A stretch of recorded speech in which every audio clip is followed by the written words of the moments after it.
వీడెవడో అర్జున్ రెడ్డికే అన్న తీరుగున్నాడు కదా. హాస్టల్ రూములకు ఆడిపిల్లను తీసుకొని వచ్చేటానికి ఏం చేసిండో చూడుండ్రి. ఓ సూట్ కేసు బ్యాగులో వాని గర్ల్ ఫ్రెండ్ ను మలిసి కూసుండబెట్టుకొని ఏ వెరగనట్టు తీసుకొని వచ్చే ఉపాయం వేసిండు. అలా చూడుండ్రి ఎట్లా బయటికి వెళ్తున్నదో మహాతల్లి. బొరియల నుంచి ముంగిస తలకాయ బయటికి పెట్టి నిక్కి నిక్కి చూసినట్టు చూస్తున్నది. ఈ ఎవరం ముందే తెలిసిన లెవలో తలుపు సాటుకుండి వీడియో తీస్తున్నారు. అంత ముందు గర్ల్ ఫ్రెండ్ ను బ్యాగులో పెట్టుకొని ఏ వెరగనట్టు సూట్ కేసు పట్టుకొని వస్తుంటే చూసిన వాళ్ళకు అనుమానం వచ్చిందట. అగో బట్టలు తెచ్చుకునే బ్యాగు గిట్లెందుకుంటది, గింత బరువు ఎందుకుంటది, మళ్ళా పిల్లగాడు మెట్లెక్కేటప్పుడు హమాలి మోసినట్టు బ్యాగు మోసుకొని వచ్చే వరకు బాగానే అనుమానం వచ్చిందట. అయ్యా అంత ఆయాసపడుతున్నావు ఎందుకు, బ్యాగులు ఏమున్నది బయటికి దీ అని జిప్పు తీసిరట. ఏమున్నది ఇగో గిట్లా బయట పడ్డది అయ్యవారి భాగవతం. పిల్లను హాస్టల్ తీసుకొని వచ్చి ఎంజాయ్ చేద్దాం అనుకున్నాడు కావచ్చు పిల్లగాడు. కానీ వార్డెన్లు కేర్ టేకర్లు దొరకబట్టే వరకు మనోనికి నోట్లే మన్నుబడ్డట్ట అయిందట. హర్యానా రాష్ట్రంలో ఉన్న ఓప్ జిందాల్ యూనివర్సిటీలో జరిగిందట ఇంతటి ఘన కార్యం. ఆ ఆడిపిల్లకు కూడా బ్యాగులో మలుసుకొని కూర్చొని వాని హాస్టల్ పోవాలనే బుద్ధి తక్కువ ఆలోచన ఎందుకు వచ్చిందో ఏమో గాని ఇప్పుడు దునియా మొత్తం ఇజ్జతి మొత్తం బాయ్. ఏం పిల్లలో ఏం కాలమో పోన్రి అని అంటున్నారట ఈ వీడియో చూసిన దునియా పబ్లిక్. వచ్చిరాని వానలు చేయబట్టి రైతన్నల గొసలు ఎట్లున్నాయో చూడుండ్రి. రాళ్ల వాన బరుడుతోని నోరు తెరిచే కథ అవుతున్నదట అన్నదాతలది.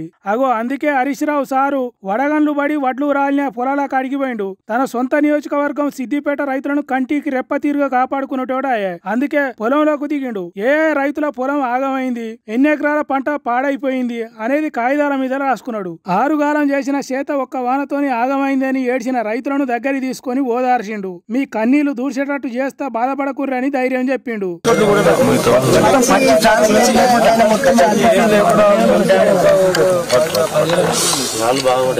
వరి గొలుసులు రాలిన గడ్డిని పట్టుకొని రైతులకు వచ్చిన కష్టాన్ని కళ్ళారా చూసిండు. అన్నదాతల తరపున సర్కారును అడిగి నష్టపరిహారం వచ్చేటట్టు కొట్లాడతా అనే భరోసా ఇచ్చిండు రైతులకు. అక్కడికి వచ్చిన ఆఫీసర్లతో కూడా పంట నష్టం ఎంత, రైతులకు ఎట్లా మేలు చేయాలనో చెప్పిండట. తర్వాత మీడియాతో మాట్లాడుకుంటా ఒక్క సిద్దిపేట జిల్లాలోనే 12,000 ఎకరాలకు పైగా మొన్న పడ్డ వడగళ్ల వానకు నష్టం జరిగింది. గత వారం వడగళ్ల వాన పడి గత వారం దాదాపు 3-4 ఎకరాలు పోయింది. ఈ వారం 12,000 ఎకరాలు పోయింది. అంటే రెండు కలిపితే 16,000 ఎకరాలు ఒక్క సిద్దిపేట జిల్లాలో నష్టం జరిగింది. ఒక్క సిద్దిపేట జిల్లాలనే 16,000 ఎకరాలంటే కడమ జిల్లాలలో ఎట్లున్నదో ఏమో. అందుకే రైతులు మస్తు కష్టాలలో ఉన్నారు. వాళ్ళను కాంగ్రెస్ సర్కారు ఆదుకోవాలని అడుగుతున్నాడు. అయితే ఈ చెడగొట్టు వానలతోనే తిప్పలైతదని పంటల బీమా ఉండేది. దాన్ని కాంగ్రెస్ సర్కారు పట్టించుకోకపోవడంతోనే ఇటు రైతులకు అటు సర్కారు మీద అధిక భారం పడే ఛాన్స్ ఉన్నదని ముచ్చట చెప్పిండు. రాష్ట్ర ప్రభుత్వం పంటల బీమా చేస్తామని శాసనసభలో బడ్జెట్లో నిధులు కూడా కేటాయించి మొండి చేయి చూపింది. నిజంగా పంటల బీమా చేసుంటే ఇవాళ రైతులందరికీ మేలు జరిగేది.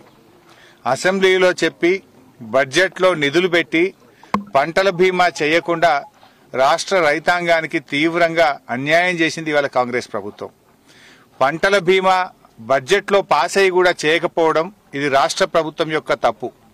అందువల్ల పంటల బీమా కింద రైతులకు ఏ రకమైన సాయం అయితే అందుతుందో ఆ రకంగా ఎకరానికి 25,000 రూపాయల ఆర్థిక సహాయం చేసి రైతులందరినీ కూడా ఆదుకోవాలని చెప్పి ఈరోజు నేను ప్రభుత్వాన్ని డిమాండ్ చేస్తా ఉన్నా. కాంగ్రెస్ సర్కార్ చేసిన తప్పును వాళ్లే సరిదిద్దుకోవాలి అన్నట్టు డిమాండ్ చేసిండు. అంతేకాదు రైతు బంధు, రైతు రుణమాఫీ ముచ్చట్లు కూడా మాట్లాడిండు. రైతులకు ఇచ్చే పైసలు ఇయ్యలేదు, ఇస్తామని ఒట్లేసి చెప్పిన పైసలు ఇయ్యలేదు, ఎండుతున్న పంటలకు నీళ్లు ఇయ్యలేదు, పంటల బీమాకు పైసలు కట్టలేదు. ఇట్లా తెలంగాణ రైతులను అరిగోస పెడుతున్నది కాంగ్రెస్ సర్కార్ అన్నట్టు చాలా ముచ్చట్లే చెప్పిండు. ఈ వడగండ్ల వానతోని నష్టపోయిన రైతులను ఆదుకోకుంటే ఊకోమని గట్టిగానే హెచ్చరించిండు. మరి కాంగ్రెస్ సర్కారు పంట నష్టాన్ని ఎట్లా తీరుస్తుందో, రైతులను ఎట్లా ఆదుకుంటుందో చూడాలి.